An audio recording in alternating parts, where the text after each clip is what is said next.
ഓ ഇത് കഴിഞ്ഞില്ലേ? അയ്യോ ഞാൻ തിന്നുമല്ല. അതെ, നമ്മുടെ കാറ്ററിംഗുകാരെ വിളിച്ചായിരുന്നു. അവരൊരു 5 മണിയാകുമ്പോഴേക്കും ഫുഡായിട്ട് എത്തും. നീ എന്തിനാ ഈ ടെൻഷൻ അടിച്ച് നിൽക്കുന്നേ? കാര്യങ്ങൾ ഇവിടെ വരായില്ലേ? മീര എവിടെ? അവള് ബ്യൂട്ടി പാർലറിലേക്ക് പോയേക്കാം. ആ അത് പറഞ്ഞപ്പോഴാ നമ്മുടെ കുമ്പഴ വടക്കേൽ ഉണ്ണിത്താൻ ചേട്ടന്റെ മോളിൽ ലീലാമണി ഇതുപോലെ കല്യാണത്തലേന്ന് രാത്രി ബ്യൂട്ടി പാർലറിലേക്കാന്ന് പറഞ്ഞിട്ട് പോക്കോയതാ. പിന്നെ 4 മാസം കഴിഞ്ഞപ്പോ ഇൻസ്റ്റാൾമെന്റ് നശിച്ചിട്ട് അവിടുന്ന് പൊക്കിയത്. മനോജിനെ അറിയാം, മനോജിന്റെ ലൈനായിരുന്നു. നടന്ന കാര്യമൊന്നും പറയണ്ട. നാട്ടിലെ പല വെങ്കൊച്ചുങ്ങളും അങ്ങനെ പോവായിരിക്കും. നമ്മുടെ മീരക്കൊച്ച് അങ്ങനെ പോത്തിരുന്ന് ഉറപ്പല്ലേ? ആ ഉറപ്പല്ലേ? ഉറപ്പല്ല.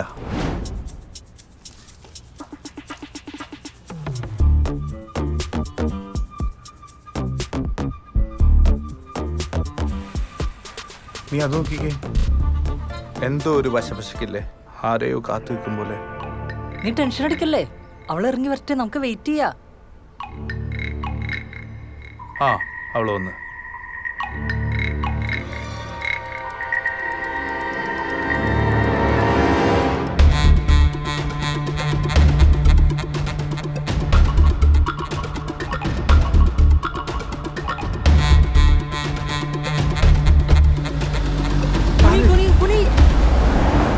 എന്താ പ്രശ്നം? അവര് അതിനവർക്ക് നമ്മളറിയില്ലോ.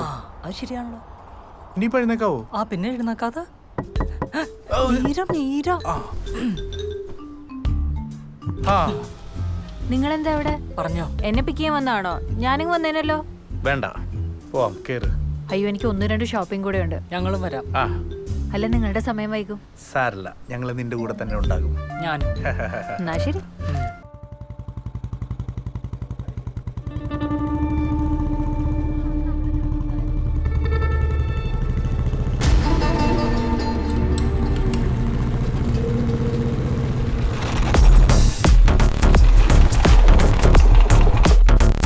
ജോസേ, ദേ അവൻ, മറ്റവൻ അൻവർ ഷെരീഫ്. അൻവറോ? ആ ചെക്കന്റെ കൂട്ടുകാരൊക്കെ ഇവിടെ ഉണ്ട്. ആ ചെക്കനും ഉണ്ട്. കല്യാണം അലമ്പാക്കാനുള്ള പരിപാടിയാണ് പിടിച്ച് പൊട്ടിച്ചാലോ? എന്നിട്ട് നാട്ടുകാർ മുഴുവൻ അറിയിക്കും. ദേ പഠിക്കാൻ കൊണ്ട് കലോട്ടക്കരുത് കേട്ടോ, പറഞ്ഞേക്കാം. അല്ല, ഇപ്പൊ എന്താ ചെയ്യാൻ പോകുന്നത്?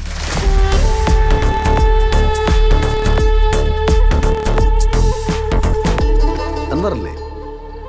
ഞാൻ ജോസ്പിറ്റർ, മനുവിന്റെ സുഹൃത്താ. പിന്നെ കൊളീഗ് എന്നൊക്കെ പറയും. ഒന്ന് വരുമോ?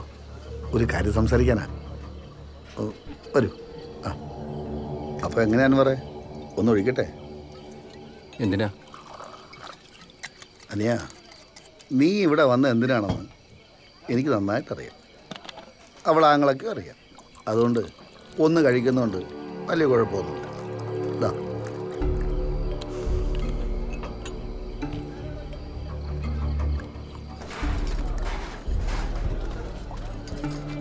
നിങ്ങളെ ഘട്ടം വരുന്നുണ്ടേ.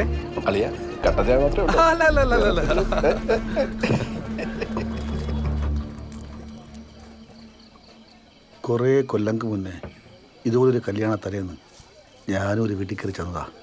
അൻവറിനെ അറിയോ? ഞാൻ ഇഷ്ടപ്പെട്ട പെൺകുട്ടി എൻ്റെ ഇഷ്ടം തള്ളിക്കളഞ്ഞ് വീട്ടുകാർ പറഞ്ഞ് ചെക്കനെ കെട്ടാൻ തയ്യാറായി. അതറിഞ്ഞ് അലമ്പുണ്ടാക്കാൻ തന്നെയാണ് ഞാൻ ചെന്നത്. ഒരു ബലത്തിന് 2 കൂട്ടുകാരും ഉണ്ടായിരുന്നു. ഒച്ചപ്പാടും ബഹളം ഉണ്ടാക്കി നാട്ടുകാരെ അറിയിച്ച് നിശ്ചയിച്ചുറപ്പിച്ച കല്യാണം മുടക്കി. പിന്നെ കുറേ കാലം കഴിഞ്ഞ് ആ പെങ്കുച്ചിനെ എനിക്ക് എന്നെ കെട്ടിച്ചു തന്നു. പക്ഷെ ഒരു കാര്യം ഉണ്ടായില്ല, ഉള്ള സമാധാനം അവിടെ പോയി. ഒരിക്കലും ഉപേക്ഷിച്ചു പോയ സ്നേഹം പിടിച്ചു വാങ്ങാൻ നോക്കിയുണ്ടാവും. ഞങ്ങൾ തമ്മിൽ സ്ഥിരം അടിയായി, വഴക്കായി. സഹിക്കാൻ വയ്യാതെ ഒരു ദിവസം അവള് ഫാനിൽ കേട്ടു.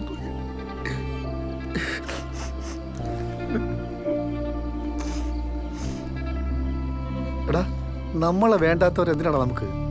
വിട്ടുകളാ, നീ ചെറിയ പ്രായമില്ലേ, ജീവിതം എത്ര ബാക്കി കിടക്കുന്നു. അടി.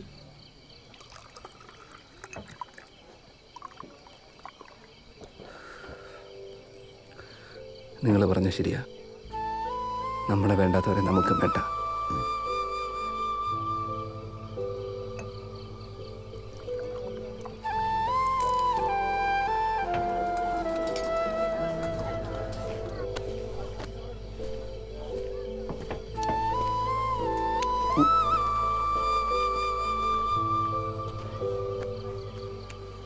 ജോസ് ചാൻ്റെ ആദ്യ ഭാര്യ മരിച്ച വിവരം എനിക്കറിയില്ലായിരുന്നു. ഇത്രയും സങ്കടം ഉണ്ടായിട്ടും ചോദിച്ചാൽ എന്താ എൻ്റെ അടുത്തൊന്നും പറയാറുന്നത്? എൻ്റെ പൊന്നമ്പടി ആര് ഭരിച്ച്? ഞാൻ ചുമ്മാ അവനെ ഒതുക്കാൻ വേണ്ടി വായിൽ വന്നൊരു കഥ പറഞ്ഞില്ലേ. ഒഴിക്കട്ടെ? ഒഴിക്കേ. മതി. എന്തു പറഞ്ഞവൻ പോയാ? എടാ അവനൊരു പാവം ചെക്കനാ. ഞാൻ അവനെ പറഞ്ഞ് മനസ്സിലാക്കിയിട്ടുണ്ട്. ഒരു പ്രശ്നത്തിനും വരത്തില്ല. നീ അകത്തേല് അന്വേഷിച്ചു. വിട്ടോ വിട്ടോ വിട്ടോ. ഒരെണ്ണം അടിച്ചിട്ട് പോട്ടെ. വേണ്ട.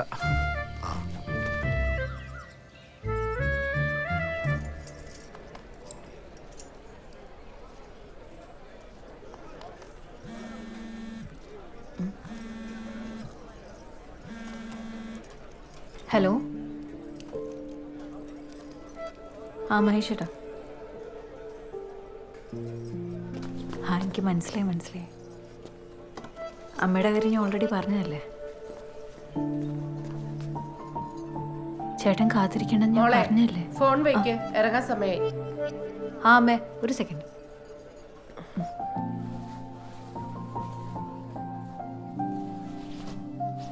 ജോർജ് ചേട്ടൻ പറഞ്ഞതുപോലെ തന്നെ നടന്നു. ലാസ്റ്റ് മിനിറ്റില്ലേ, എന്താ ചെയ്യാ, പറ്റില്ല. അവിടെ ബസ്സെല്ലാം റെഡി ആയിട്ടുണ്ടേ. ഇറങ്ങണ്ടേ? സ്വീകരണം കുറച്ച് നേരത്തെ ആക്കണം. ഞാൻ വഞ്ചിപ്പാട്ടുകാരൊക്കെ അറേഞ്ച് ചെയ്തിട്ടുണ്ട്. നിങ്ങളൊക്കെ ഇറങ്ങിയോ? നിങ്ങൾ ഇറങ്ങിയോ? മാളു എവിടെ? മാളു, നീ അവരുടെ കൂടെ കയറിക്കോ. അല്ല ചേച്ചി, ചേച്ചിക്ക് വന്നോളൂ, നീ പൊക്കെ. ഇന്നിപ്പോ എന്താ പറയണ, ഞാൻ ഇവിടെ ഇറങ്ങി വരണം എന്നാണോ? മീര ഫോൺ വെക്കേ. ഒരു മിനിറ്റ്.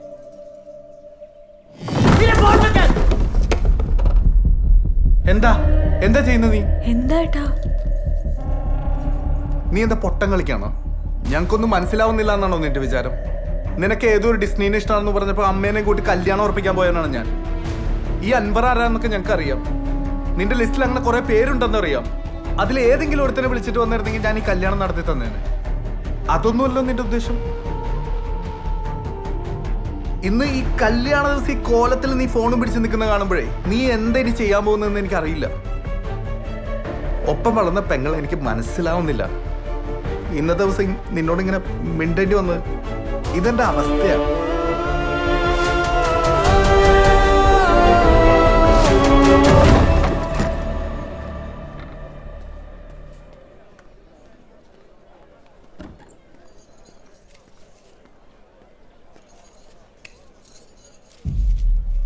അച്ഛൻ്റെ ഫോട്ടോ പോയി ദക്ഷിണ വെക്ക്.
കല്യാണത്തിന് ഞാൻ വരാം.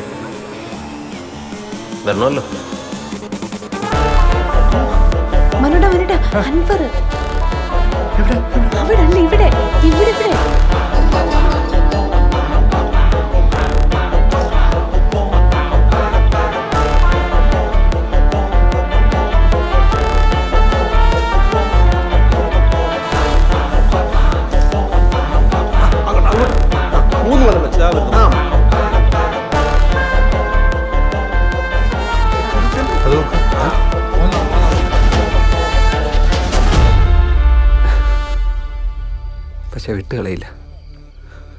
അങ്ങനെ വിട്ടുകളയാൻ പറ്റില്ല. എന്നെ വെറും ഒരു ഊളയാക്കിയിട്ട് അങ്ങനെ എളുപ്പത്തിൽ അവളങ്ങ് പോയാലേ മുമ്പേ പറഞ്ഞ പോലെ ബാക്കി കിടക്കുന്ന ജീവിതത്തിൽ എനിക്കൊരു സമാധാനം കിട്ടത്തില്ല. അപ്പം നാളെ കാണാം. കർത്താവ് പടക്കുകളിടത്ത് പന്നം നട്ട് വെച്ചിരിക്കണല്ലേ. അതെ, അവരങ്ങനെ ഇരുത്തരുത്. ഡിസ്നിയുടെ കാര്യം അൻവറിന്റെ കാര്യം ഡിസ്നിക്ക് അറിഞ്ഞൂടാ. നീ അവരുടെ ഇടയിൽ ഒരുത്തനെ കൊണ്ടുവന്ന് ഇരുത്തണം. അവരെ ഒന്ന് സംസാരിക്കരുത്, അത് പ്രശ്നം.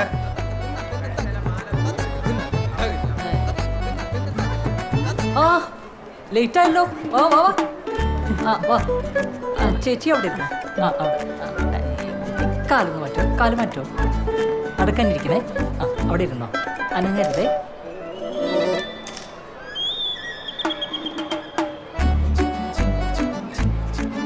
എടാ, നിനക്ക് വേറെ ആരെയും കിട്ടിയില്ല?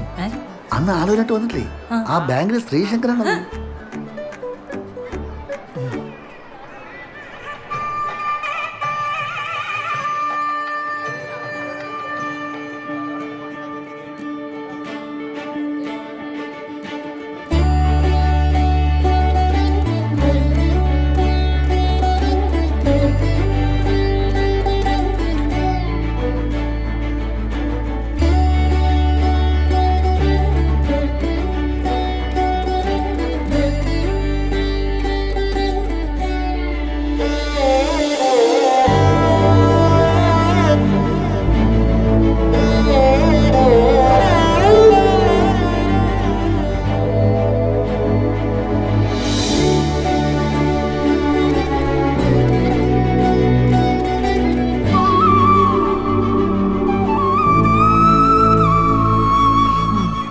നല്ലൊരു ഒച്ചായിരുന്നു.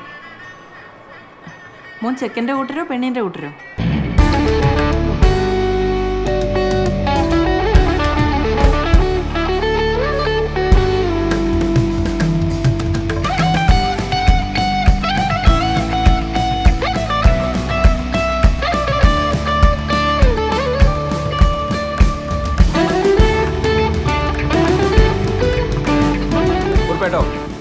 ഒരു ഇറ്റലിക്കാരന്റെ ആലോചന ഉണ്ടായി. സിനിമാ നടൻ അനൂപ് മേനോന്റെ ബ്രദർ ഇൻ ലോന്റെ. ജനാർദ്ദൻ നായരെ, അതെ, നിങ്ങളുടെ കുടുംബത്തിൽപ്പെട്ട പയ്യനെ കൂടെ തന്നെ മതി. ചേട്ടാ, എന്റെ കുടുംബത്തിൽ അങ്ങനെ ഒരു പയ്യൻ ആരാ? എന്താ? ഒന്നുമില്ല.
വന്ന് നിൽക്ക്.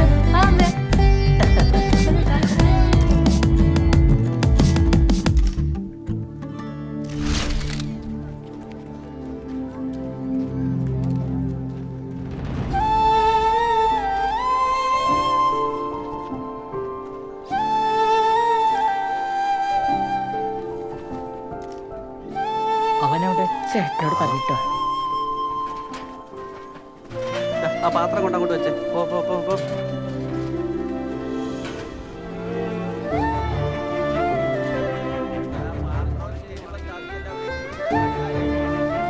ചേട്ടാ ചേട്ടൻ ഇനി എന്നോട് ഒരിക്കലും മിണ്ടൂല.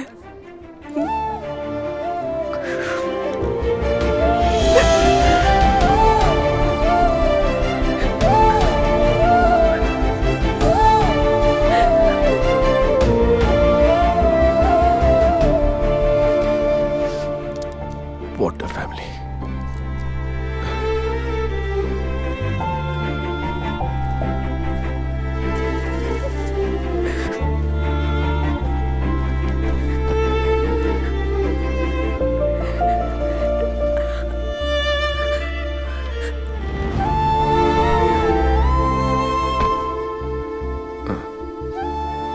ബ്രദറുമായിട്ട് ഭയങ്കര ബോണ്ടാണല്ലേ തോന്നി.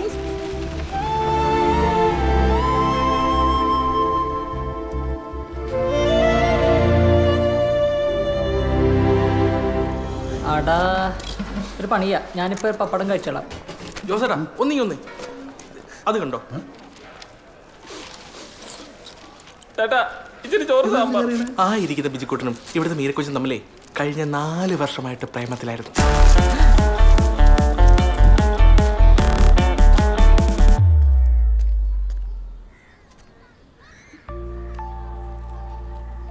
അമ്മേ ദേ ചേട്ടൻ ഇവിടെ ഉണ്ട്.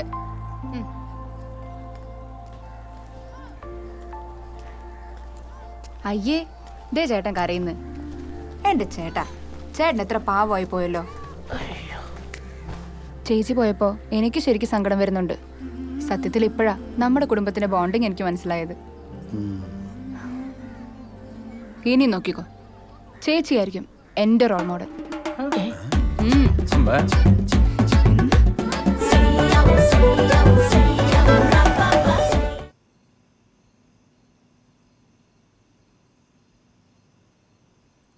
പാല്